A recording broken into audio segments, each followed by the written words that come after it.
ये free speech क्या होता है? I would say free speech and the core essence of free speech is not just the right to speak. It is the right to speak and say things that people don't want to hear. Cinema theatre में बैठे हैं हम लोग, national anthem आता है, लोग उठते हैं, दो बंदे नहीं उठते because the others take it into their hands that we are going to morally police this guys and teach them a lesson. एक नेशनल एंथम को मूवी के पहले बजाने का सेंस क्या है? I think it happens in Maharashtra, doesn't happen in every state in India. I find it kind of silly. YouTuber है, उसने जाके बोल दिया कोई शो पे, खुद के शो पे नहीं, किसी और के शो पे, कि भाई you know would you rather watch up. What is the moral policing here? ये सब पागल लोग हैं. And there should be no shame in calling these people crazy. And no, I'm not going to say, every time you start having this discussion, नहीं वो joke खराब था, नहीं जो था वो था, मुझे क्या लेना देना. हमारे यहाँ स्ट्रे डॉग्स बहुत होते हैं, गाड़ी चलती है रात को, तो शायद उनके आंखों पे बत्ती पड़ती है या कुछ, तो वो थोड़ा हड़बड़ा जाते हैं और गाड़ी के पीछे भागते हैं और भागते हैं. गाड़ी रुक जाती है, वो सडनली कंफ्यूज हो जाते हैं क्या करना है. अब क्या करूँगा? हाँ, वो इंडियंस हैं.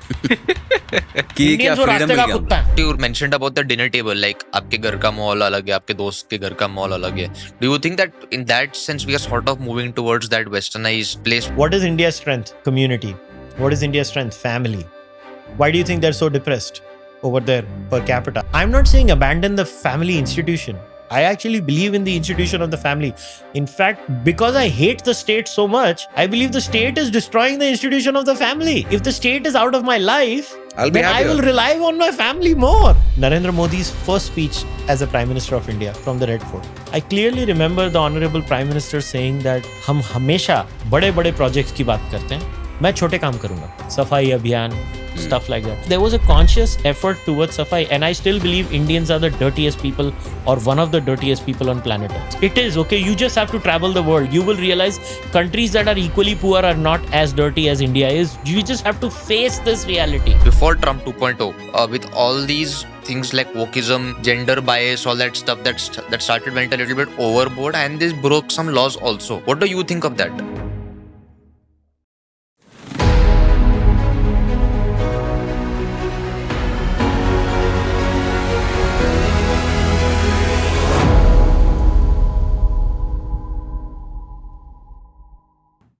Namaste and welcome to this episode of the Oddcast Show. Today we have a very, very special guest, a very odd guest, Kushal Mehra ji. He stays in Canada as well as India, and he's a podcaster as well as an author, and he's written some fabulous stuff, and we've been following him for a while. We've been chasing him for 9 months, and finally he's here. So Kushal ji, welcome to the show. Namaste. How are you doing? I'm good. Namaste. Thanks for having me. Happy to be here. I apologize. मैंने पहले आप लोगों को एक दूसरा दिन बोला था. So sorry about that, but I had to take my mom to. कोई बात नहीं, आप आ गए हो. That's the main thing. Yeah. So actually, Kushal ji, we want to talk to you about two things today: free speech and moral policing. ये free speech क्या होता है? So at a conceptual level, एकदम absolute level पे अगर देखें, so it is the right to speak. Basically, it's one of the most fundamental rights that stems in any modern political system. Mm-hmm. But I think I would say free speech and the core essence of free speech is not just the right to speak. It is the right to speak and say things that people don't want to hear. Because the core problem when it comes to free speech comes when you tend to say things that are disturbing to some person. And that's where the tussle begins. See, as long as I say the sky is blue, the road has potholes, or the grass is green. Grass is green. If I'm Captain Obvious, right? That free speech, that does not have a problem. But if I start saying things where I am generating cognitive dissonance, मतलब किसी के मस्तिष्क को हानि पहुंच रही है मेरी वाणी से, so that's when free speech comes in. It is that's the exact moment where the concept of free speech is tested. And as far as our country is concerned, which is India, and the other country that I live in, Canada, I think both countries fail that test. India more, Canada less. Whether Indians like it or not, that's just a fact. Canada has more speech than India, but Canada has less speech than America. It's like that. But yes, unfortunately, that is the sad reality. In India, we had free speech for that one day or for 1 month. After the see, I don't remember the exact period, until Article 19(1) came and all of those things happened. A great book I would recommend everyone to read is 16 Stormy Days by Tripurdaman Sen.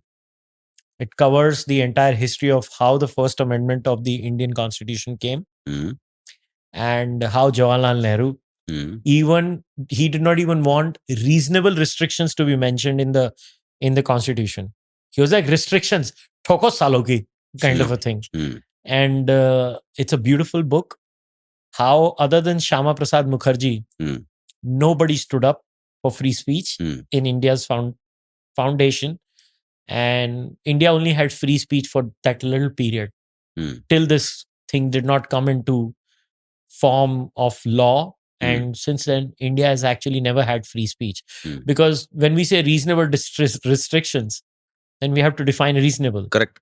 And then reasonable is up to interpretation. Today, a 3-judge Supreme Court bench can say this is unreasonable. Right. And then tomorrow, a 9-judge Supreme Court bench will come, or a 7-judge or a 5-judge. This is reasonable. So that's the problem, which the Americans did not have. The Americans just said, even if it is hate speech, it is free speech.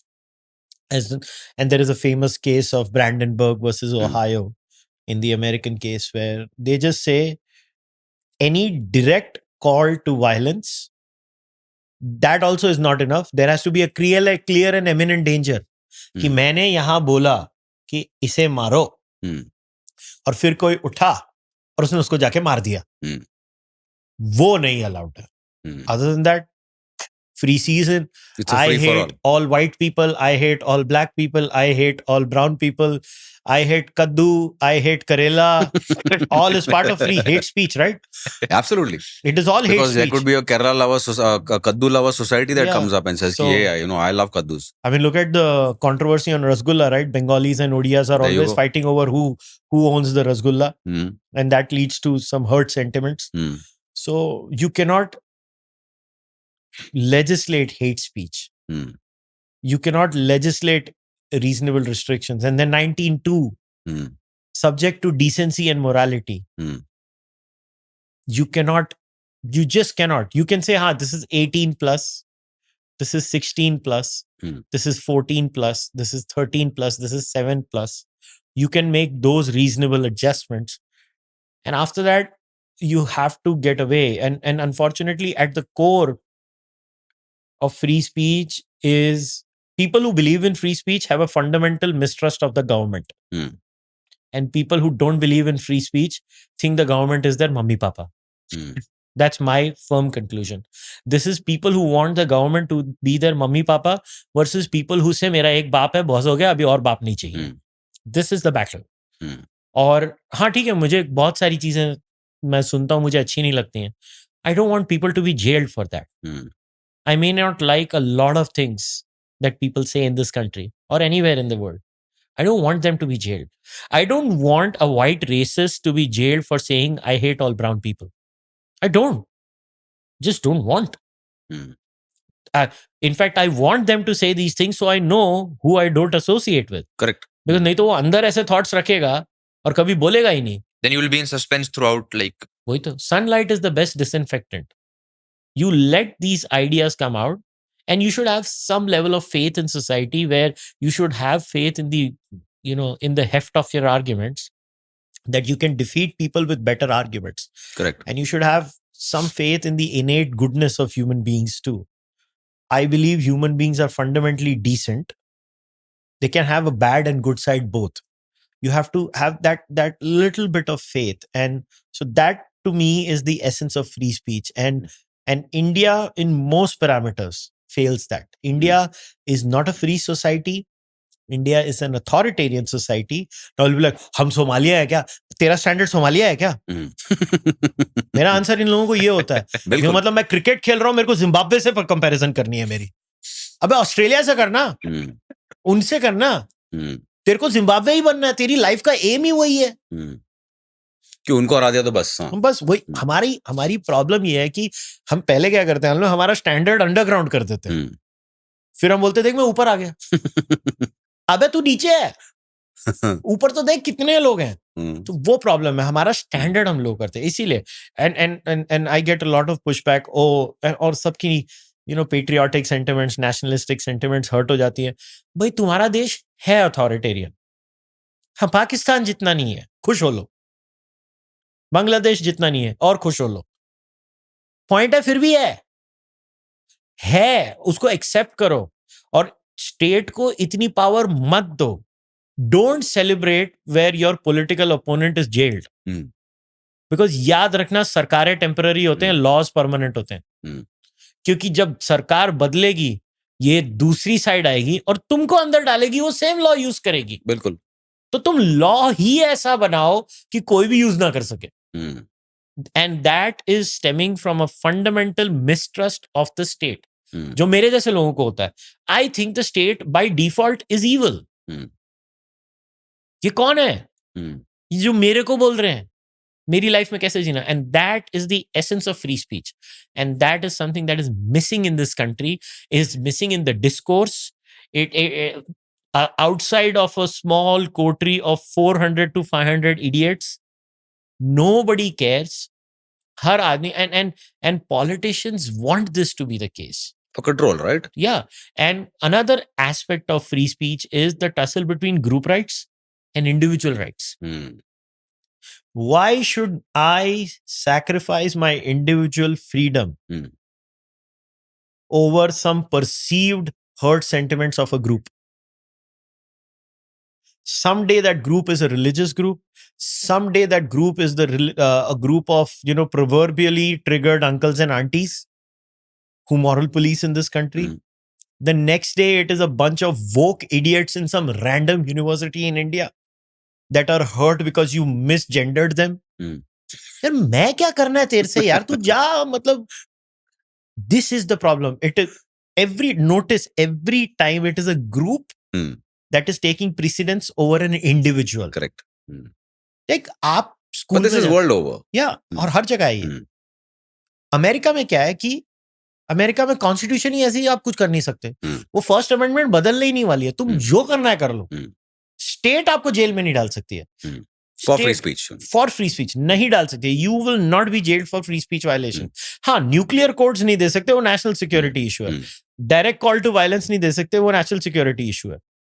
वो नहीं कर सकते. बाकी जो भी बोलना है, जो मन में आए. सिविक डेफेमेशन नहीं कर सकते, क्योंकि आप किसी के बारे में झूठ नहीं बोल सकते और आप कोर्ट में जाइए. मगर इंडिया इतना डेंजरस है, इंडिया में क्रिमिनल डेफेमेशन है. Hmm. आप समझ रहे हो, आप किसी को डिफेम कर रहे हो, आपको जेल हो सकती है भारत में. Hmm. ये कैसा देश है? और हम इसके बारे में बात ही नहीं करते हैं, और हम और लॉज लाने की बात करते हैं. हम पागल लोग हैं इस देश में. एक्चुअल में एक ढूंढोगे ना तो हर घर में पागल मिलेगा. Hmm. और एक नहीं होंगे, वो घर के अंदर भी होलसेल में पागल होंगे. हर घर में ऐसे है. ग्रुप पागल. या मैं बोलता हूँ ना, हर शाख पे भारत में कोई ना कोई सस्ता स्टालिन और मिनी माओ बैठा है. Hmm. हर शाख पे. Hmm. इन लोगों के ऐसे ही है. बस इनको तू जेल में जा, तू जेल में जा, तू जेल में जा. तुम्हारा वाला सब चल जाएंगे तो तू क्या करेगा? बोलते मैं भी आ जाऊंगा बाद में साथ में. तो ये this is a fundamental problem with India. It's very very bad. Hmm. In the age of social media, Hmm. in some ways it is getting weaponized. Hmm. And we should be careful what we wish for. Right. But एक सवाल था मेरा जी कि जैसे free speech है, जैसे आपने बोला कि अमेरिका में इज सॉर्ट ऑफ, जैसे आपकी बातों से लग रहा है कि America is the benchmark for free speech. It is. Right. But free speech के कोई सीमाएं होती है या होनी चाहिए? Like I said, a And who direct will call decide to that? It's a very simple thing. The state has already decided that a direct call to violence for clear and evident. जैसे बोला, आप nuclear codes दे दोगे तो कोई किसी को मार डालेगा ना. बिल्कुल. So physical harm to life, Hmm. a direct call, that is a clear benchmark. Hmm. And it has been established very well through jurisprudence in America. Hmm. And it's so simple. Hmm. But we want to complicate it further. It is very well established. And there are court cases after court cases in America that have, called upon that. And those are the only exceptions that are there in the American law, because it's so small, that exception, that everything else goes. Correct. And it's so easy, right? आपको ये नहीं करना, बस बाकी सब it's so clearly defined. ये नहीं करना और बाकी सब करो. So you mean to say, like, अगर एक ग्रुप है या एक इंडिविजुअल है अमेरिका में और वो बोले कि मेरे को I wish Donald Trump dead, unless somebody has done something to Donald Trump वो or बोल सकता tried है. that, he can say that, right? Yes, they And do. get away with that. आप देखो लास्ट हाँ, ट्विटर पे तो भरे हुए हैं, मतलब रोज फिर? ही बोलते हैं कि किल हिम, आई होप कुछ ही नहीं डाइज, हुआ. ये वो. कुछ नहीं होता. हम्म, मैं आपको यही कह रहा हूँ, ये कुछ नहीं होता. एंड ये चीजें रियलिटी हैं, लोग एक्सेप्ट नहीं करना चाहते हैं. और फिर क्या होगा, मैं जैसे ये बोलूंगा ना, वो कोई रैंडम डिस्क्रेशनरी केस बताएंगे जहां पे किसी को कुछ बोलने के लिए कंपनी ने फायर कर दिया. कंपनी गवर्नमेंट नहीं है. कंपनी गवर्नमेंट नहीं है. Company, in fact in tax law, companies are also treated as individuals. Correct. And they also have rights. Companies also have rights. They're treated as individuals in law. So let's say I work for a company and I say I hate X group, and that company is a corporate. Now somebody might find out I'm working for this company. Do you stand for these views? Now the company has two choices. Say we don't stand for these views and we are firing him or her, or we don't stand for these views, but what our employees His say in their opinion. private life, it does not reflect on us. We're not going to fire him because bhai coding bahut achhi karta hai, bhale hi hai. It's like that. There are two choices, but that is the right of the company, not as the an state. individual entity, not the state. I don't want the state, because remember, the state has too many guns, too many avenues to destroy your life. And in a country like India, where the process is the punishment, Correct. the punishment is not the punishment, the process is the punishment. Court के वो office के मुसद्दी लाल के जैसे आप एक जगह से दूसरी जगह में जाके मर जाओगे और अपने बच्चे को भी विरासत में वो केस देके जाओगे. भारत एक ऐसा देश है, वो लड़ते रहेगा वो केस, वो लड़ते रहेगा फिर वो केस. प्रॉपर्टी के डिस्प्यूट 1940 के अभी भी चल रहे हैं भारत में. और कोसते रहेगा ऊपर वाले जनरेशन को कि ये क्या छोड़ के पूरा झमेला करके चले गए. ये प्रॉब्लम है. इसीलिए मैं कह रहा हूं, स्टेट को आप प्लीज इतना पावरफुल मत होने दीजिए. और कोई भी politician, always remember this, politician को आप बोलोगे ना नया कानून ला, आप ऐसे बोल रहे हो, मतलब उनका तो ये फेवरेट पास टाइम है नया कानून लाना. पॉलिटिशियन तो रोज नया कानून लाएगा. आई मीन कई बार मुझे लगता है, मालूम है कि हमने, have you notice politicians in India से, हमने इस पार्लियामेंट्री सेशन में इतने बिल पारित कर दिए. We pass so many bills in the lower house और इन द अपर हाउस. भाई क्या बिल थे? बिल तुम्हारी पावर बढ़ा रहे थे कि घटा रहे थे? बिल मेरी जिंदगी संवार रहे थे कि बिगाड़ रहे थे? ये क्वेश्चन कोई पूछता ही नहीं है. तो बोला वाह सो मेनी बिल्स पास्ड. अबे कौन से बिल थे और इतने जल्दी पास क्यों हो गए? डिबेट क्यों नहीं की? बिना डिबेट के पास हो गए. और उससे हमारा क्या फर्क पड़ेगा? That's the problem. And this shows the level of maturity in the population and the discourse. And always remember, the politician wants you to be engaged in stupidity and bullshit. Is that why? So that they don't question the... Obviously. अगर तुम free हो गए तो तुम गलती से bill पढ़ लोगे. वही तो वो चाहते नहीं है. वो चाहते हैं तुम उलझे रहो कि इस आदमी ने इसकी भावनाओं को ठेस पहुंचाई, उस लड़की ने ऐसी अश्लील हरकत की, इस लड़के ने वैसी अश्लील हरकत की. तुम साला इन्हीं चीजों में उलझे रहोगे और वो वहां पे बिल चेपी जा रहे हैं, बिल पे बिल चेपी जा रहे हैं. अब मेरे को एक बात बताओ, हम महाराष्ट्र में Mumbai municipal election, Pune municipal election, Thane municipal election, हमारी कोई म्युनिसिपैलिटी में 4-5 साल से इलेक्शन नहीं हो रहे हैं. ये इशू होना चाहिए कि नहीं होना चाहिए? ये डिबेट होना चाहिए कि क्यों नहीं हो रहा है. ये क्यों नहीं हो रहा है हमारे देश में? करेक्ट. ये नहीं होता हमारे देश में. सारे के सारे मुस्टंडे किसी मॉरल पुलिस के पीछे लगे रहते हैं या किसी फोके इशू के पीछे लगे रहते हैं. मैं आपको बोल रहा हूं, बिकॉज अभी यहाँ वो तमिलनाडु गवर्नमेंट ने जो अभी हरकत की, वो रूपी सिंबल की, I am telling you this is a diversionary tactic, because they know it is a trigger point. It will hurt the sentiments of a group across the country, and then what is the governance record of the current Tamil Nadu government will not be questioned. I'm just using this as an example. The BJP does it, the Congress does it, the DMK does it, the Trinamool Congress does it. Every single political outfit in this country does this to you. Because they don't want you to talk about the real issue, that is governance. Bombay में बारिश के time पे moon landing की simulation हो रही होती है उधर. वो कोई नहीं क्वेश्चन करेगा. वो कोई क्वेश्चन नहीं करेगा कि आज भी भारत का सबसे रिच शहर, जो भारत को आज भी बेसिकली बंबई भारत को चलाता है, financial capital of the country है, महाराष्ट्र को तो लिटरली बंबई चलाता है, with due respect to everyone. थोड़ा सा पुणे के भी थोड़ा बहुत है पुणे का, मगर सर आप भी जानते हो प्रांत को हमारे बंबई चला रहा है, बिल्कुल ठीक है। अब मैं अगर ऐसे मुंबई कर बोलूं कि मुझे क्या इन्वेस्टमेंट मिली है, मेरा अधिकार नहीं है ये पूछना, हिम्मत नहीं होती किसी मुंबई कर की ये बात करने को, हमेशा हमको और किसी में उलझा के रखा जाता है। जो स्पिरिट ऑफ मुंबई कर में उलझा बस वो स्पिरिट ऑफ मुंबई, ये बोला ना, हर बारिश में खड्डा।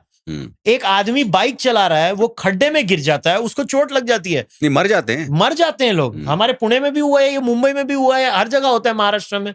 हम उसके बारे में बात नहीं करेंगे, हम उसके बारे में कभी बात नहीं करेंगे, क्योंकि ये हमको उलझा के रखा जाता है इन्हीं चीजों में। And this is a classic design, because politicians are the best folk psychologists. They know आपकी दुखती रख क्या है, वो बराबर उस पे उंगली रखते हैं और आप यहाँ हो जाते हो, क्योंकि politicians understand psychology better than everyone else. उनको मालूम है ये सालों को इसी में उलझा के रखूं। और इसीलिए मैं कह रहा हूं कि जब आपके पास कॉन्स्टिट्यूशनल फ्री स्पीच होगी ना, पॉलिटिशियन को काम करना पड़ेगा।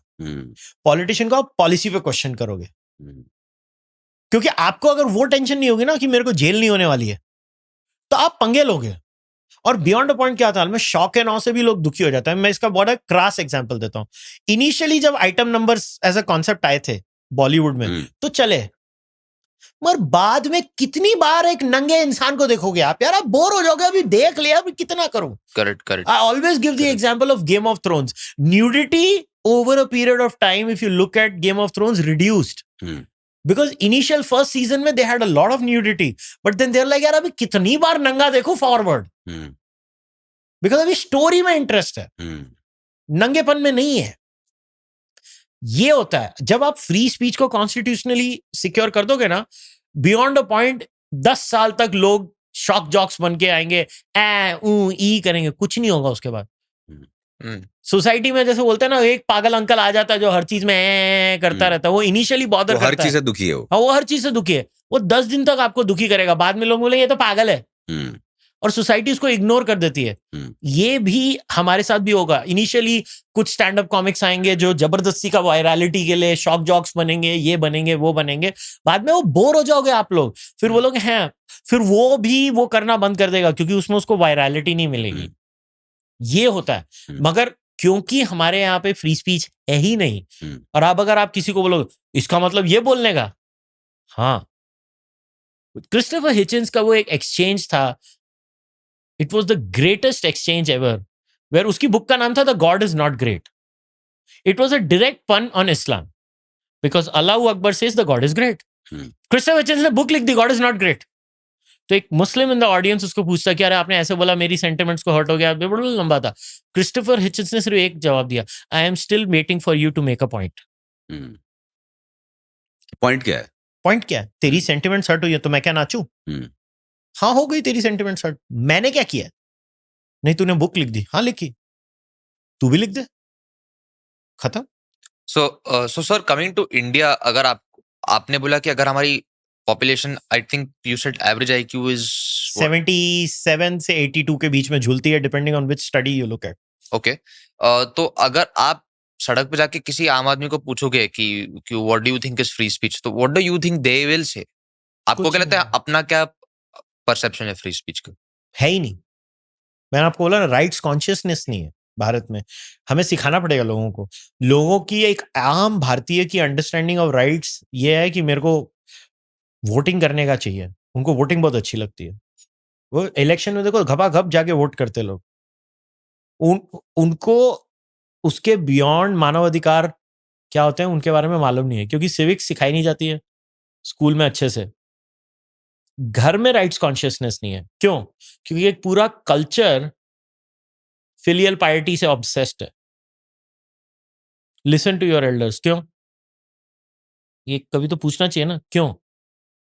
ये यार आप ये प्लीज ये डायरेक्शन में मत जाओ, फिर ये मेरी सुनना बंद कर देगा बाद में वो प्रॉब्लम हो जाएगा। और but if you are a good parent, right, you will always give a great answer to him. That's true, that's true. It's just think about it. वो आवर एंटायर कल्चर, इसका पंजाबी में वर्ड है मिट्टी पाओ, मिट्टी डालो। पूरा कल्चर है ना मिट्टी डालने पे, कि यार I think we are escaping pain in a society which is poor on average, in a society that is struggling on average. Again, हाँ हम पाकिस्तान से अच्छे हैं भाई, खुश हो लो, मगर ओवरऑल आज भी एवरेज पर कैपिटा जीडीपी $3,000 भी नहीं है। इसका मतलब देश तो गरीब है ना। फॉर कंपैरिजन अमेरिका $65,000 पे है। तो जब एक देश में इतनी गुर्बत, इतनी गरीबी, इतनी मुश्किलें होती हैं, तो हम एस्केप करते हैं। वो उलझा रहता है ना उसी में। हम एस्केप करते हैं। करेक्ट। हम रियलिटी को एस्केप करना चाहते हैं। कई बार मुझे लगता है, मेरे पास कोई रिसर्च नहीं है, जस्ट एक हंच है, शायद इसीलिए हम लोग को कुछ अलग किस्म की मूवीज भी अच्छी लगती हैं इस देश में। क्या कि हम सिनेमा में जाते हैं, यार इधर तो रुला मत, यार कुछ ऐसा हवा में उड़ने वाला आदमी दिखा तभी कुछ मजा आएगा। And which is fine, I think it's good, cinema is amazing in India, but the point being that हमारे यहाँ पे राइट्स कॉन्शियसनेस नहीं हो सकती, क्योंकि वो आम आदमी इतना गुर्बत में रहता है। जब तक आपके अंदर एक लीडरशिप नहीं आएगी जो ये बोलेगी कि नहीं, see for me one of the rare moments where I will praise a politician is Narendra Modi's first speech as a Prime Minister of India from the Red Fort. I was so happy to hear. Now somebody might say, oh, he's faking it. At least he's faking the right thing, is my answer. I clearly remember the Honorable Prime Minister saying that हम हमेशा बड़े-बड़े projects की बात करते हैं, मैं छोटे काम करूंगा, सफाई अभियान, stuff like that. You know, remember how much people used to mock Swachh Bharat? Correct. Today you ask your doctor friends कि उनके मलेरिया के केस कम हो गए हैं कि नहीं हो गए, डेंगू के केस कम हो गए हैं कि नहीं हो गए, ये ऐसे ही तो कम नहीं हुए ना, क्योंकि there was a conscious effort towards सफाई, and I still believe Indians are the dirtiest people or one of the dirtiest people on planet Earth. It is, okay, you just have to travel the world. You will realize countries that are equally poor are not as dirty as India is. You just have to face this reality. And the problem is, if I say this, anti-national, तूने हमको गंदा बोला, अबे गंदे को गंदा बोला, तेरे को थोड़ी ना गंदा बोला, तू तो साफ है ना, तू काय को पर्सनल ऑफेंस ले रहा है। मगर कौन सा बॉम्बे साफ है यार? कभी बॉम्बे में नाला देखा है? मीठी रिवर देखी है क्या? उसका नाम मीठी क्यों है, मेरे को यही नहीं समझ में आ रहा। रिवर क्यों है वो भी, हाँ वो रिवर क्यों है, वो बहती तो है नहीं, वही कुछ बहती नहीं है। तो ये है एक ये कॉन्सेप्चुअल प्रॉब्लम है। हम लोग अपने आप से झूठ बोल रहे हैं। हम अपने आप से झूठ बोल रहे हैं और इसके बहुत डीप रेपरकशंस होंगे। हम न्यूट्रिशन के ऊपर बात नहीं करना चाहते, हमारे स्कूल्स की, हमारे बच्चों की। हम लोग का कार्ब हैवी डाइट है, प्रोटीन डेफिशिएंट लोग हैं हम लोग हमारे देश में। Endogamy is a giant issue in India. Don't listen to me, listen to population geneticists who are warning Indians of the dangers of endogamy. You have to marry outside your caste group. If you don't, you are screwed as a population. These things lead to problems, but these things are not discussed in India. For me to say this, we need free speech. For me to say this, we need the freedom. And listen, revolutions, ये सब वो सब सिर्फ Marxist text में होती हैं। Actually, politicians are very powerful. I gave you the example of the first half of Modi's speech. The second bit, he said, we as a society always say, लड़कियों को ये करो, लड़कियों को वो करो। तो रियलिटी हमको अपने लड़कों को बोलना चाहिए, भाई ऐसे क्यों कर रहा है? It was a heartening change that a politician, the office of the Prime Minister carries weight. Absolutely. And when the office of the Prime Minister, even if the Prime Minister is pretending to say things, if the Prime Minister says the right thing, it has a right impact. And we need to have these discussions. That our political class is just not making sufficient right noises. You have unfortunately, I don't hide my politics. I am very open about my political leaning, but I don't mind criticizing the political class of India either. But you can't have a society this obsessed with identity markers. Being a Vishwa Guru. आप नहीं बनोगे। क्योंकि आप बस वो कौन जात हो में ही मर जाओगे। क्योंकि आप you have to identity को सेकेंडरी करना पड़ेगा, इंडिविजुअल को प्राइमरी करना पड़ेगा. इंडिया में आइडेंटिटी प्राइमरी है. मैं जाट, मैं गुज्जर, मैं खत्री, मैं ब्राह्मण, मैं ये, मैं वो. ये करेंगे ना तो हम मरने वाले हैं. हमारी प्रॉब्लम यहाँ पे है. ये सब है ना, इंडिविजुअल राइट्स कॉन्शियसनेस जो आपने पूछा है ना, उससे everything is interconnected to the lack of rights consciousness in India, और you can say the lack of conceptual clarity in India, to the bad education that we have granted. घर में भी वही होता है.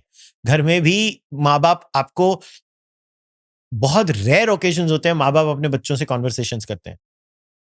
Conversations. Thank me later. No, and I'm glad you're doing that. I was lucky that I had parents who engaged in conversations with me. Like I one of the things my childhood used to have was, हमारे घर में जैसे अभी यहाँ पे एक sofa होगा, यहाँ पे होगा, यहाँ पे होगा. You know, a sight very common for me. In fact, my best friend from grade 1, we are friends till date. He would say like, तेरे घर का माहौल कितना अलग है. तेरे घर में सब लोग बैठ के इतनी बहस करते हैं डाइनिंग टेबल पे जैसे पता नहीं पार्लियामेंट चालू है. But he used to love that. It's healthy, right? Yeah. But that's where I realized that I became what I became because my parents would be like, नहीं, क्यों कांग्रेस ने ये बोला, क्यों बीजेपी ने ये बोला. अरे I've seen my parents taking me to some place, some shop and arguing like on politics. That's amazing. I saw a strong woman at my house, right? And a strong man at my house. And that's why I am the way I am. And this is lacking in India. यहाँ पे तो होगा, अरे कान खींच लिया, क्यों question पूछा, अबे. Yeah, right. And it is a problem. Filial piety is a problem. It is not a solution. It's not a solution. Yes, you have to respect elders. You have to respect their wisdom. But the elder's job is, I'm telling you to do this, and this is why you should do it. Now, if you have any doubts, please ask me. I will clarify them further. It will just take 5 more minutes. But your child will become a much better human being. He'll become your best friend also. Yeah. So you're saying not in a way to sort of force your authority without any logical answer to that. Yeah, and sometimes you just have to put your foot down. Yeah, for sure. Yeah, but those are the exceptional cases. But most times a robust argument can convince a child. It can convince a child. There's a way of dealing with it. I think a lot of Indians are just bad parents. Why? Because why do you think so many Indians were happy to jump on censorship? Why? You have to ask yourself. Because they don't want to deal with the reality. Why do you think so many Indian parents are happy that the Indian state is another parent? If I'm a good parent, I would be like, get the hell out of my child's life. I am the parent. I decide my child's life. You don't decide my child's life. You don't tell my child what is moral, what is immoral. I tell my child what is moral, what is immoral. Right? And make him capable, him or her capable to then decide for herself and himself then. But look at the number of Indian parents who start celebrating, yes, one more law. Where my rights are taken away as a parent and the state becomes the parent. It shows bad parenting skills. So do you think that this is sort of like what you mentioned about the dinner table, like आपके घर का माहौल अलग है, आपके दोस्त के घर का माहौल अलग है. Do you think that in that sense we are sort of moving towards that westernized place where because when I was studying in America, a lot of my American classmates who used to say that, I have to have dinner with my parents tonight, was like they said it in a way that it was a very big thing. होता नहीं है वो इतना. वो भी एक extreme है. वो भी साले पागल हैं. See, the beauty to life is finding that balance. What is India's strength? Community. What is India's strength? Family. Why do you think they're so depressed over there per capita? I'm not saying Indians are not depressed, but per capita depression को compare किया जा सकता है. इसको कुछ कारण तो ये भी होता है कि इंडियन इतना गरीब है, उसके पास डिप्रेस होने का भी टाइम नहीं है. वो भी हो सकता है. I am not denying that. No, it's a fact. कि मतलब टाइम ही नहीं है यार भाई. नंगा नहाएगा क्या, निचोड़ेगा क्या, ये हाल है हमारे. But I am not saying abandon the family institution. I actually believe in the institution of the family. In fact, because I hate the state so much, I believe the state is destroying the institution of the family. If the state is out of my life, then I will rely on my family more. Yeah. The problem is families are actively encouraging the state to become my papa. Don't you want your papa? I mean, it's as simple as that. Correct. Yeah, see, for us, yeah, I can totally relate to this as someone who lives in the West too. That वो लोग बोलते बाप रे मुझे मेरे माँ बाप को मिलना, भाई मेरे को तो बहुत अच्छा लगता है, मेरे माँ बाप के साथ रहता हूँ मैं. So it depends, but there has to be that healthy balance. The point is, the state is not that balance. The state's job is national security, a bit of taxation, a bit of this, a bit of that, and get the hell out of my life.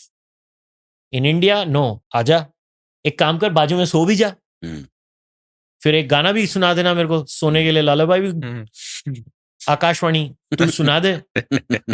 भाई क्या कर रहे हो तुम, पागल लोग हो. और ये बोलते हैं ना, लोगों को ऐसा लगता है तो मैं क्या करूंगा अगर गवर्नमेंट नहीं होगी. तो तू क्या कर रहा है गवर्नमेंट नहीं होगी तो? गवर्नमेंट तेरे को रोटी खिला रही है, हाथ से खा नहीं रहा कदे. ये एक प्रॉब्लम है हम लोग में, एक unbelievable sense of respect for the government है. मुझे नहीं मालूम क्यों है. And it stems from, I don't know, is it because of 1000 years of rule? I don't know what. I will not pretend to know the answer.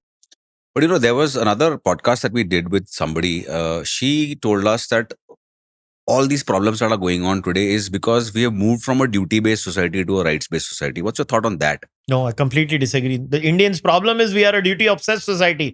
अबे ये मेरी duty है. अबे तू कौन है मेरे को बोलने वाला मेरी ड्यूटी क्या है? मैं you should have a little bit of a faith. Problem ये इंडिया में राइट्स है ही नहीं. यही तो मैं बोल रहा हूँ, ये ड्यूटी ऑब्सेशन. अबे काय की ड्यूटी, कौन सी ड्यूटी? मेरे को, तू कौन होता है मेरे को बोलने वाला मेरी ड्यूटी क्या है? भाग इधर से. बिल्कुल. तू कौन है मेरी ड्यूटी को मेरे को बोलने वाला? मेरे राइट्स है. The state has no business telling me about my duties. I am a good son, I know my duty as a son. State अभी क्या नेक्स्ट क्या होगा? कानून बना दो जो अच्छा बच्चा नहीं होगा. मैं आपको बोलता हूं, पागल लोग ट्विटर पे बैठे हैं, वो इसके लिए भी हाँ बोल देंगे. 295B, what? The law states that if you are a bad son or daughter, you shall be put in jail, and आपको फाइन लगेगा. यार ये क्या देश है? उत्तराखंड का UCC का लॉ जो लाई है बीजेपी, उसमें लिविंग रिलेशनशिप का आपने क्लॉज बनाया, वो रजिस्टर मेंटेन करने को बोल रहे हैं, और इस देश में किसी ने उफ तक नहीं की. 5 महीना हो गया, जाओ रजिस्टर करो, लेडीज के साथ रहते हो तुम. फिर बाद में अच्छा 5 महीने हो गया, रजिस्ट्रेशन टाइम है, चल अलग हो जाते हैं 1 हफ्ते के लिए. अरे we made up again now, but this is a new relation. फिर 5 महीने बाद हम फिर, यार कोच ये क्या पागल लोग हैं यार इस देश में. काहे का तुम कौन होते हो यार? मेरी ड्यूटी. अबे साला, इस देश में ड्यूटी की तुम बात करते हो. मैं लाल सिग्नल हरा नहीं होता, पीछे से पै पै पै पै पै करना, ये उनकी ड्यूटी है. काहे की ड्यूटी की बात कर रहे हैं हम लोग? अपने आप को झूठ बोलने की बात है. मैं आपको बोला है ना, because we are so used to authoritarianism, हम हड़बड़ा जाते हैं फ्रीडम में. हमको ऐसा लगता है हमारे पैरों तले जमीन निकल जाने वाली है अगर फ्रीडम हो गई तो. क्या मिल गया हमको? मतलब ये क्या है? ये मैंने आपको बोला ना कि मैं हमेशा एनालॉजी इतनी ब्यूटीफुल है ना कि भारत में है ना, लोगों की कॉन्सेप्ट ऑफ एग्जिस्टेंस ऐसी है. हमारे यहाँ स्ट्रे डॉग्स बहुत होते हैं. गाड़ी चलती है रात को, वो शायद उनके आंखों पे बत्ती पड़ती है कुछ, तो वो थोड़ा हड़बड़ा जाते हैं, वो गाड़ी के पीछे भौंकते हैं और भागते हैं. गाड़ी रुक जाती है, वो सडनली कंफ्यूज हो जाते हैं, क्या करना है, क्या करूं. हाँ, वो इंडियंस हैं. इंडियंस वो रास्ते का कुत्ता है. उनको कुछ समझ में नहीं आ रहा. ओ तूने मुझे राइट्स दे दिए तो मैं क्या करूंगा? क्या करेगा तू? कौन सा जाके तू मर्डर करने वाला है उल्लू के पट्टे? तू तेरे वैसी ही लाइफ जीने वाला है. बस मैं ये कह रहा हूं कि स्टेट को तेरे को जेल में डालने का अधिकार नहीं होना चाहिए हर छोटी चीज के लिए. देखो, समाज में डिविएंट्स होंगे, आप कुछ नहीं कर सकते उसको. और फिर बोलते हैं कि हमारे यहाँ क्रिएटिविटी क्यों नहीं होती है. अरे भले आदमी, क्रिएटिविटी का सबसे पहला फंडामेंटल ब्लॉक क्या होता है? Free speech. आपने वही खत्म कर दी है. देखो, आप मिस्टेक कब करते हो? जब आप सोचते हो. सोचना फ्रीडम से आता है. आपको अगर इतना डरा के रखा जाएगा एक समाज में, आप सोच ही नहीं पाओगे ना. आप सोचने की हिम्मत नहीं करोगे. आप सोचोगे नहीं तो घंटा इनोवेट करोगे. Innovation is done by mavericks. अरे वो आधे खसके ही होते हैं भाई. Shane Warne was a great bowler, may not be the greatest human being by our moral standards, right? The amount of affairs he used to have, even people used to lose count of it. Right. I don't even remember. I don't think even he knew. Yeah, but the point is, can you deny Shane Warne that he was a maverick and the greatest spin Can't. bowler ever? He was. So मुझे क्या करना है? Shane Warne अपनी private life में क्या कर रहा है? मैं तो उसको cricket field पे देख रहा था ना. I can वो फिर सब compartmentalize. जगह फिर वो मैं moral. So now coming to moral policing, I'm glad you brought the topic up. Moral policing जो है इंडिया में जो है, I'll give you 2 examples. And एक एग्जाम्पल है कि भाई एक सिनेमा थिएटर में बैठे हैं हम लोग, नेशनल एंथम आता है, लोग उठते हैं, 2 बंदे नहीं उठते, सब लोग गाली गलौज चालू, मारपीट तक भी आ जाते हैं. दूसरा है एक यूट्यूबर है या कंटेंट क्रिएटर, उसने जाके बोल दिया कोई शो पे, खुद के शो पे नहीं किसी और के शो पे, कि भाई you know would you rather watch up और ज्वाइन देम, फलाना फलाना उसने किया. उसके ऊपर एक बहुत बड़ी कंट्रोवर्सी इतनी हो गई कि some people came and said कि cut his tongue off, some people said kill him, some people said throw him in jail, some people said what's there, terrorism charge. So what's your thought on these two kinds of, The answer is what is the simple. moral policing here? Answer is simple. ये सब पागल लोग हैं. ये सब लोग जिन्होंने ये सब suggestions दिए हैं, ये लोग पागल लोग हैं. And there should be no shame in calling these people crazy. And no, I'm not going to say, every time you start having this discussion, नहीं वो joke खराब था, नहीं जो था वो था, मुझे क्या लेना देना. मैं ये कैवियट देने से रिफ्यूज करता हूं अभी. मैं ये कैवियट भी नहीं दूंगा अभी. It is a classic case of moral dumbfounding. ये जॉनथन हाइट ने बहुत अच्छे से एक्सप्लेन किया हुआ है. मॉरल डम्फाउंडिंग क्या होती है. I would encourage your listener base to go read about it. कि ये बेसिकली ये एक ही रिएक्शंस होते हैं और हम लोग साइकोलॉजिकली प्राइम्ड होते हैं इन एक ही रिएक्शंस के लिए, और इसीलिए वो जोक है क्योंकि it literally plays to that icky factor. For example, I'm about to eat chicken. I go buy that chicken. Then I slaughter it. But before I cook it, I have sex with it. Immediate reaction. Ah! Consent नहीं लिया. अबे वो तो मरा हुआ है. Consent कैसे लूं? You cannot rationalize anything. But you're so turned off by it. Like, no. I'm not saying have sex with a dead chicken. All I'm saying is explaining it through an analogy. It's an icky reaction. Why? Because evolutionarily we are primed in a certain way. इसको police क्या कर रहे हो? It's just a thought experiment. And it backfired. Move on. But इसके लिए मार दो, काट दो, ये कर दो, वो कर दो. The only people breaking the law are all these people who said that. I agree. But then the boundaries, like we mentioned earlier, कि free speech has certain boundaries even in America, which is the benchmark of free speech. Is this permissible? Do you agree with what he said? Whether I agree or disagree is not the question. He should be allowed to say it is the question. Okay. My agreement or disagreement is immaterial. Who cares? The debate is framed in a wrong way. Okay. The debate is it illegal? Is it legal? The debate is not whether it is moral or it is immoral. That's not the debate.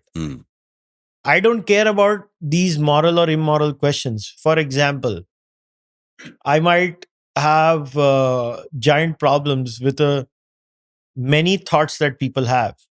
But as long as they don't call for violence, I don't care. I, as a disbeliever, have giant problems with many religious verses in many religious texts.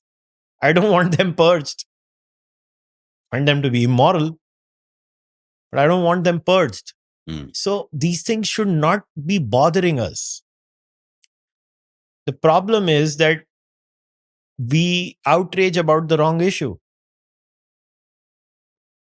We just moral policing. किसके moral? Who sets that? कौन कर रहा है? क्यों? काहे के लिए? ये क्वेश्चंस होने चाहिए. खलनायक में चोली के पीछे के टाइम पे क्या मॉरल पैनिक हुआ था? आज तो कोई बोलेगा हाँ उसके बारे में हुआ था. ठीक है. It's laughable. या राजेश खन्ना का था रूप तेरा मस्ताना गाना. उसके लिरिक्स को एक्सप्लेन करो. किसी को जाके अपने बच्चे को बोलो उसको लिरिक्स को एक्सप्लेन करने को. करो ना. नहीं वो तो देखिए मगर उन्होंने कितने सही तरीके से एक्सप्लेन किया. अबे तू कौन होता है वो डिसाइड करने वाला? लिटरली लाइन क्या है? रूप तेरा मस्ताना, प्यार मेरा दीवाना, भूल कोई हमसे ना हो जाए। ये कौन सी भूल है मैं जानना चाहता हूं। कॉमिक क्या करेगा? वो भूल को एक्सप्लेन कर देगा एक्सप्लिसिट वे में। बस वही कर रहा है वो, वही कर रहा है। कॉमिक वो भूल को पकड़ा और उसने उसको पूरा एक्सप्लेन कर दिया। करेक्ट। कॉमिक ने बोला आप कॉइटस करने वाले हो, दैट्स ऑल। हमने बोला ओए तूने कॉइटस बोला। अबे साले उसने पूरा गाना लिख दिया उसके बारे में। उसमें कोई तकलीफ नहीं है, उसमें नहीं तकलीफ है, उससे अच्छे से बोला। नहीं मगर अच्छे से अलाउड है ये नहीं है, क्यों बे? मार्केट में हर किस्म की चीजें। अब सिंपल है, मुझे अगर कोई प्रोडक्ट अच्छा नहीं लगता मैं नहीं देखता। T20 भी है, वनडे इंटरनेशनल भी है, टेस्ट क्रिकेट भी है। जिसको टेस्ट क्रिकेट देखना है वो टेस्ट क्रिकेट देखेगा, जिसको वनडे देखना है वनडे देखेगा, जिसको T20 देखना है T20 देखेगा। और जिसको जान ले रहे हो पसंद है नहीं देखेगा, नहीं देखना भाई, नहीं देखना, नहीं देखो। जो प्रोडक्ट अच्छा लगता है वो देखो। ये तुम you are taking offence of behalf of whom? I don't want you to take offense on behalf of me. If I am offended, I will take that offense, right? And I will stop watching it. Correct. The biggest punishment for any moral panic is I don't consume that. That should be the punishment, not the state intervention. Because then the state gets used to intervene in every single freaking thing of your life. But the state reacted in a way in this particular case where they were not the first movers to the offense. It was more of people, individuals who filed individual FIRs across the country. Because the laws exist. Correct. If the law didn't exist, they would just go, and get over it. And that's it. You have every right to feel offended. जा घर पे अपना sir मार ले दीवार पे, मुझे क्या करना? मुझे नहीं मार सकता तू, वो तुझे अधिकार नहीं है। अपना सर मार, मुझे गालियां दे, 5 करोड़ गालियां दे, मैं भी कुछ 4-5 अच्छी सीख लूंगा उसमें। बिल्कुल। No problem with people abusing me. अगर मेरे विचार आपको अच्छे नहीं लगते, मेरे कमेंट सेक्शन में नीचे आओ, मेरे यूट्यूब चैनल पे, और दबा के मुझे गालियां देना। मेरे एल्गोरिथम को बहुत फायदा होगा। You're giving them the secret recipe. Please आओ। और गालियां भी कैसे लिखना मालूम है? ऐसे पूरा एक वर्ड नहीं लिखना, एक अल्फाबेट, फिर नेक्स्ट कमेंट में नेक्स्ट अल्फाबेट, ऐसे 10 कमेंट, बहुत अच्छा लगेगा मुझे। What about the first example? Let's say that, this is also termed as a moral policing thing, where I'm in a theater. Okay, people are in a theater watching a movie. Indian national anthem comes on. Some people don't stand. What's your view on that? Because the others take it into their hands that we are going to morally police these guys and teach them a lesson. I don't believe they have the right to do that. I have always found this idea of national anthem before a movie. I think it happens in Maharashtra. Doesn't happen in every state in India. I find it kind of silly. I don't. Would I stand? Yes. That's my personal choice. If somebody besides me would not stand, I'd look at him. First try to give the best benefit of doubt कि कई बार कोई handicapped हो सकता है, कुछ भी हो सकता है।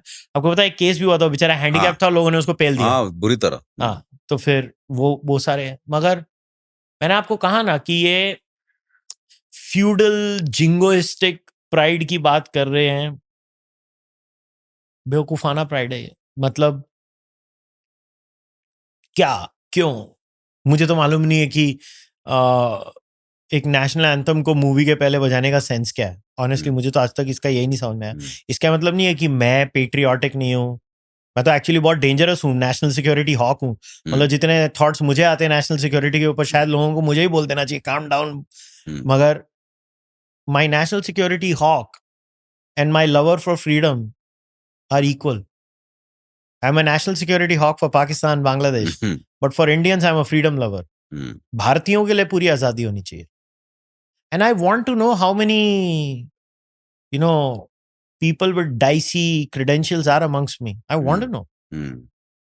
I don't want to force people to stand up for the national anthem. I want to know who are the borderline cases.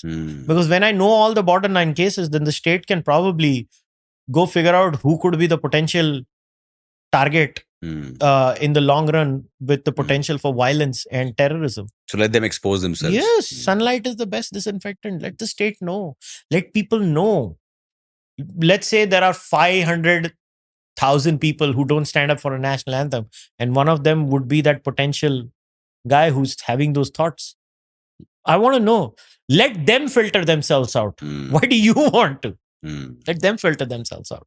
I just don't understand, and it's a sign of a weak society that forces you. It's a weak society. So, sir, one main question that I had generally about our so-called moral policing way to sort of subdue people in a way, like how Dad was just saying in the theater, how ऐसे आपने वो कह रहे थे कि वो handicap वाले को पेल दिया क्योंकि वो खड़ा नहीं हो पाया. तो what do you think about people who sort of can't be subdued in another way?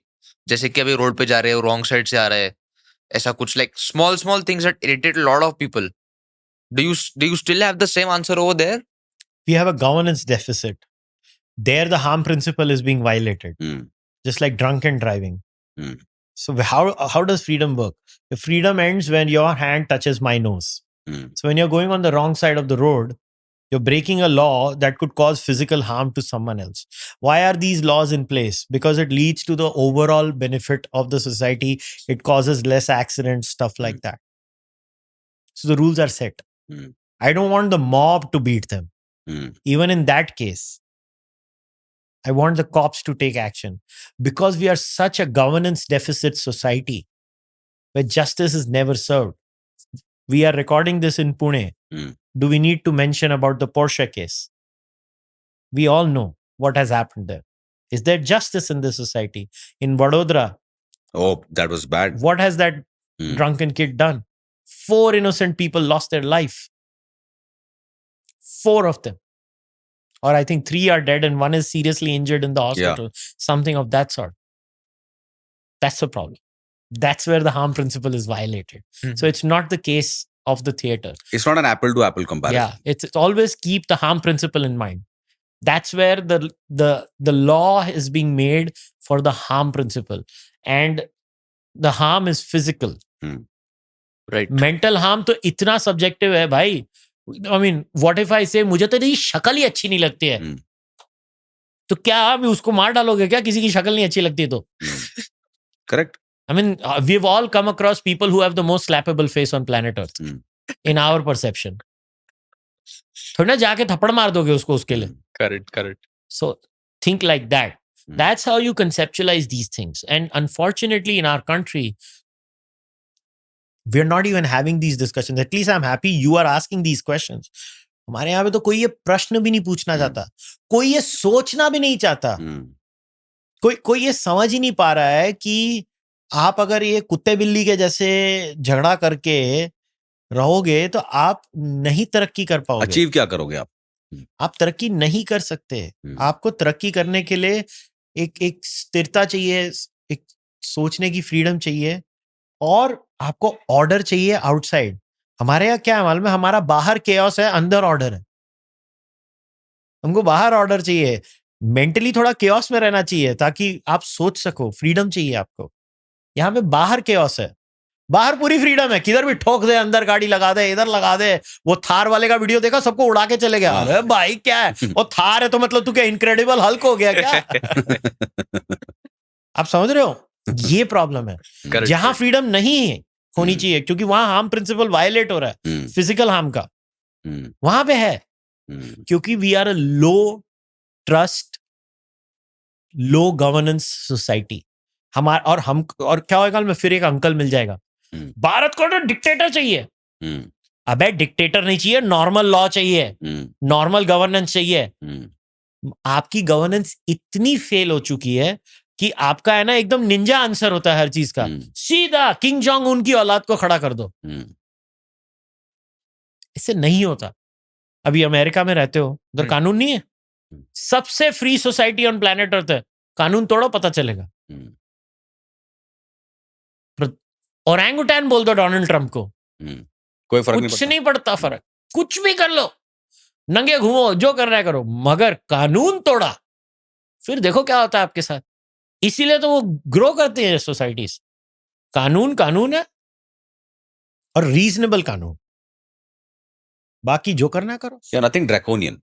Nothing draconian. Okay, so 2 points here, sir. Number one is in India, even though we have so much labor around, I have heard, I'm not sure this is true, but there are too less policemen, hawaldars for all these kind Yeah. of cases. So don't you think that people have to self-police themselves or be policed by other people, if not the police themselves? Obviously, no, that is the problem. India is one of the ideal citizen to cop ratio is 1 cop for 100 citizens. Yeah, yeah. In India, it's like 1 to 400.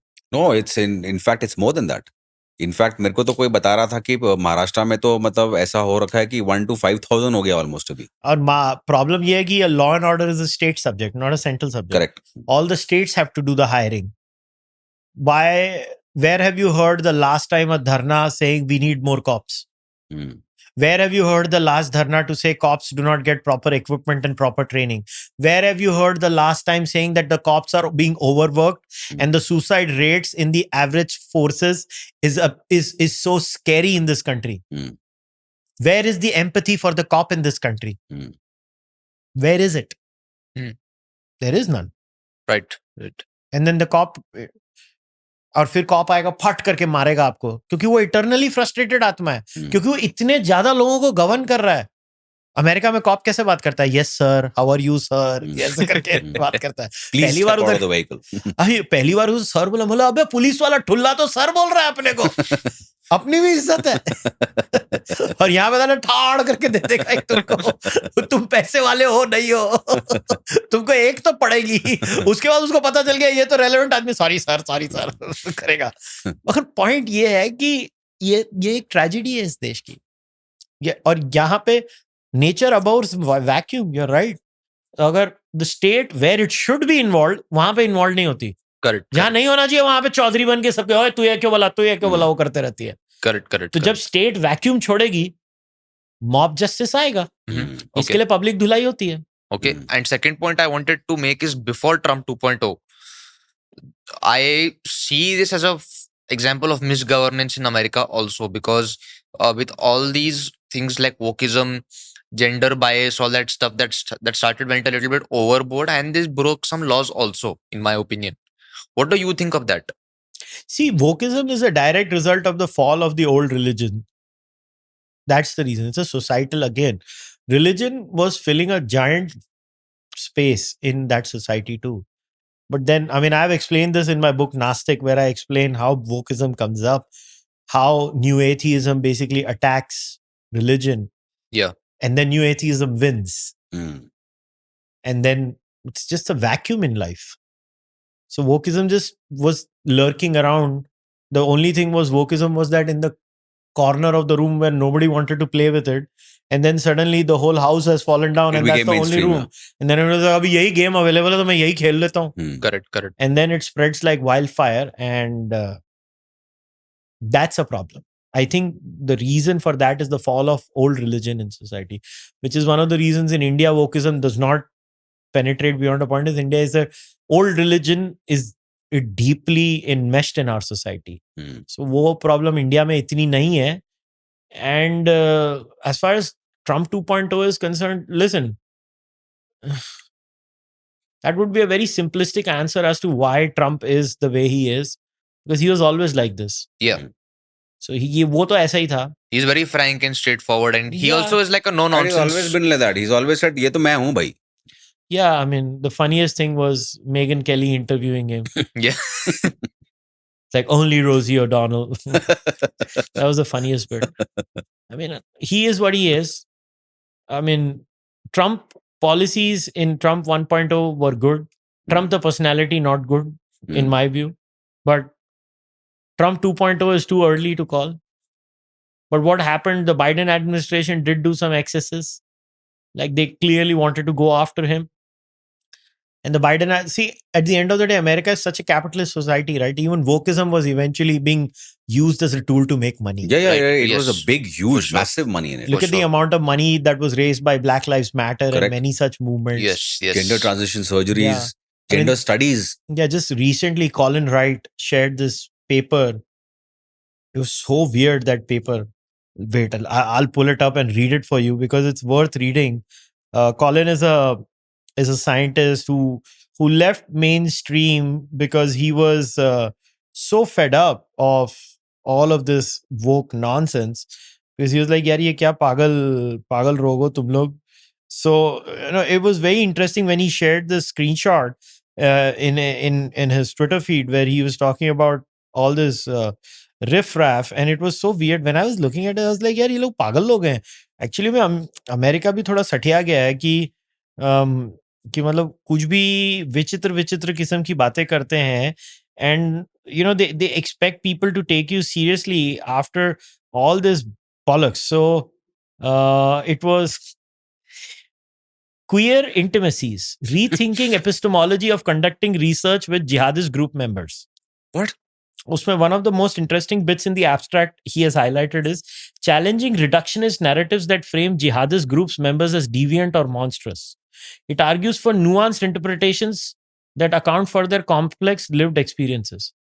इसको समझने के लिए और एक podcast करना पड़ेगा. जिहादियों को normalise कर रहे हैं लोग बिकॉज मॉरल रिलेटिविज्म. और this perspective situates jihadist group members as individuals inscribed in modernity whose aspirations and struggles often mirror broader and banal societal dynamics. See, इसको बोलते हैं terminological terrorism. वो आपको या मैं बोलता हूँ इसको death by 1,000 acronyms. वो आपके ऊपर इतने वर्ड्स फेंकते हैं ना कि वो पिक्चर का सीन याद है, अरे इतना बोला तो कुछ तो अच्छा बोला होगा. समझ में नहीं आया मगर सुन के अच्छा लगा. That was that guy, na? What he in that protest. There was a guy also, one famous actor who came out and said कि अगर इतने सारे लोग इतना अच्छा बोल रहे हैं तो कुछ तो सही होगा. ये है. Wokeism है ना, is basically a word salad. So you're trying to say that basically we had a lot of podcasts with Abhijit Iyer Mitra sir on this. Like we had small discussions, and he was saying that the Democratic Party in America was basically trying to give a lot of flowery terms towards things like pedophilia and stuff like that to normalize it. Is that what you're saying? Kind of, but it's more than that. I think pedophilia is a very small subsection of it. Like an example I was just giving. Yeah. The idea is to create the veneer of मैं सियाना हूँ. And nothing works like throwing a word salad at people. Because you throw these words at them and मैं PhD, मेरे इतने paper हैं, मैंने यहाँ publish किया, मैंने यहाँ पब्लिश किया. मैं तो जो बोल रहा हूँ तो सच ही है. So अरे इतना किया है, कुछ तो दम होएगा इसमें. That it's credentialism. Yeah. And credentialism created through bad scholarship. That's the problem. And bad scholarship which is based on moral relativism, where there is no objective good or bad. That is the circular problem here. And it's very dangerous. But the response from the far right is equally bad. Because they're also woke. The far right and the far left are the same. Authoritarians put group rights over individual rights. They're all the same. Look at the amount of anti-Semitism that has come out in the Trump administration. Crazy. Now. Look at the anti-Indian sentiment that has come out in the Trump administration, in the section of the MAGA group now. All authoritarians are the same. हमेशा याद रखना, सबको डंडा बहुत अच्छा लगता है, बस वो अपने पिछवाड़े में नहीं डालते, दूसरे के पिछवाड़े में डालते हैं. ये हमेशा याद रखना, डंडा सबको चाहिए.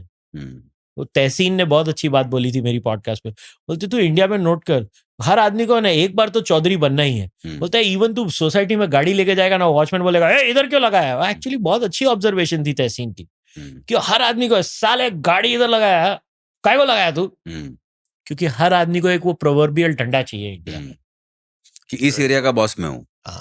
टेरिटोरियलिज्म वो हर आदमी को दिखाना है कि यहाँ पे मैं चौधरी हूँ. किसी ना किसी को चौधरी बनना है, क्योंकि एक ये फ्यूडल स्ट्रक्चर है. इसने मुझे दबाया, मैं अपने नीचे वाले को दबाऊंगा, वो उसके नीचे वाले को दबाएगा, वो अपने नीचे वाले को दबाएगा. क्योंकि दबाया जाता है. अथॉरिटेरियन स्ट्रक्चर है. फ्रीडम वाला स्ट्रक्चर होगा तो दबाने की नहीं देखेंगे, एटलीस्ट अपने लोगों को नहीं देखेंगे. अमेरिका दुनिया के साथ उंगली करता है, अपनों के साथ तो नहीं करता ना. हम तो अपनों के साथ ही करते रहते हैं, तो दुनिया के साथ टाइम ही नहीं मिलता है उंगल करने का. हम इतने बिजी हैं अपनी ठोकने में कि हमको बाहर की ठोकने की नहीं मिल रही है. ये हो रहा है. एक मुझे आखिरी सवाल पूछना है before I can't stop laughing right now. But एक सवाल था मेरा कि जैसे आपने बताया कि use the word virality etc, with certain comedians who come and they'll use some sort of flowery maybe abusive language or something to go viral, and that kind of वो फट के निकलता है वो content, reels बन जाते हैं वगैरह वगैरह. My question is that can clean content compete today? Yeah, if you are funny, you can. Hmm. The point is, funny works. Hmm. It's nothing to do with abuses. Hmm. People who swear are also famous. People who don't swear are also famous. Hmm. It all depends on whether you can do clean comedy or not. Hmm. See, what the comic is doing is they're basically saying the quiet part out loud. Hmm. The deepest, darkest thoughts in your mind, they just say it out loud. Hmm. Now, I'll give you an example. I won't take the name of the comic, but he's one of the best comics in my view India has ever had. Will not take the name, but this was a dinner conversation I had with him. Now, how does a comic's mind work? So this was a time when triple talaq was not outlawed. It was in the process, instant triple talaq, talaq-e-biddat. And I remember having a conversation with my friend at that time. There were 3 of us. And I was telling him, यार ये गलत है, औरतों के साथ गलत हो रहा है. ये क्या है कि व्हाट्सएप पे तलाक तलाक तलाक बोल दिया, ऐसे बोल दिया, वैसे बोल दिया. एंड अभी कॉमिक का दिमाग देखो कैसा शातिर होता है. बोलता है व्हाट अ कॉल. मतलब साले इसका क्या मतलब. बोलता है इमेजिन कर, तू स्काइप कॉल करता है. मैंने बोला हाँ. तू व्हाट्सएप कॉल करता है. मैंने बोला हाँ. उसका लास्ट फीचर क्या होता है कॉल एंड होने के बाद. मैंने बोला वो रेटिंग आता है. बोलता है सोच आदमी क्या रेटिंग देगा, तलाक तलाक तलाक के बाद औरत क्या रेटिंग देगा. अब मैंने क्या चीज बोली, उसने क्या सोचा उसमें से, क्या निकाल दिया उसमें. कॉमिक का दिमाग ऐसा होता है, अच्छे कॉमिक का. Hmm. So बोल रहा औरत 1 रेटिंग देगी, आदमी 5 रेटिंग देगा. So I mean it is funny, right? It's very funny. He Yeah. even found funny in such a tragic, deeply disgusting concept like instant triple talaq. Hmm. आप क्या बोलोगे, इधर मेरी लगी पड़ी है तू उसमें मजाक ढूंढ रहा है. Hmm. अरे भाई है फनी यार, क्या करोगे. Hmm. सो कॉमिक है ना, और मैं नहीं बोल रहा हूँ every time what the comic does it will land. Hmm. It won't. It backfires a lot nowadays. या बट इट्स एक्सपेरिमेंटल, राइट.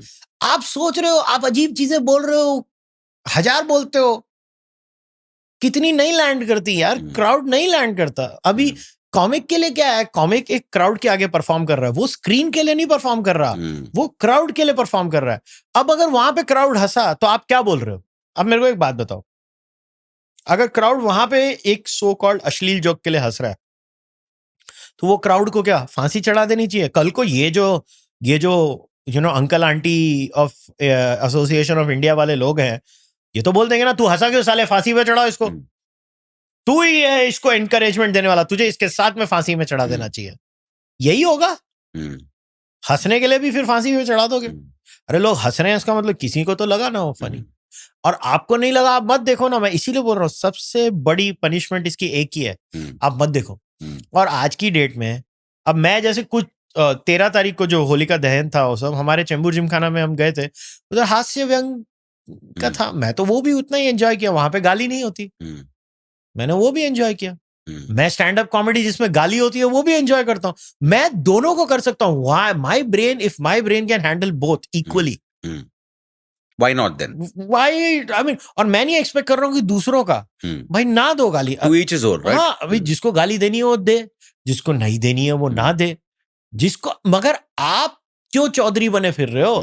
मेरा पॉइंट ये है कि I believe comedy has scope both ways, when you swear and when you don't swear. आप दोनों कर सकते हो. द पॉइंट इज, भाई आप मार्केट, और इतना बड़ा मार्केट हो जाएगा ना इसके लिए. मैं आपको बोल रहा हूँ, इंडिया अगर फ्रीडम देना, हमारी आधी प्रॉब्लम तो सॉल्व हो जाएंगी. हमारी इकोनॉमिक ग्रोथ फास्ट होएगी. We'll stop worrying about the stupidity, right? Not only that, आप भारत में है ना इंटर प्रोविंशियल ट्रेड करना. अभी जीएसटी के बाद थोड़ी प्रॉब्लम सॉल्व हुई है. नहीं तो अगर आपने बिजनेस किया है अपनी लाइफ में, आपको पता है वैट के टाइम पे हॉरिबल कितने सरदर्द होते थे. एक स्टेट में भी अलग अलग शहरों का अलग अलग सेल्स टैक्स का स्ट्रक्चर था. फिर आप बताओ, हमारे देश में पॉलिटिशियंस ने कसम खा के रखी है कि हमारी लाइफ, क्योंकि एक basic fundamental mistrust of the businessman है इंडिया में. ये तो चोर है और एक लो ट्रस्ट सोसाइटी है. हर टाइम आप अगर किसी को मिलोगे भारत में, आपका फर्स्ट रिएक्शन क्या होता है. अगर कोई आदमी कुछ भी काम कर रहा है, आपका फर्स्ट रिएक्शन होता है इसका एंगल क्या है. That shows the sign of a low trust society.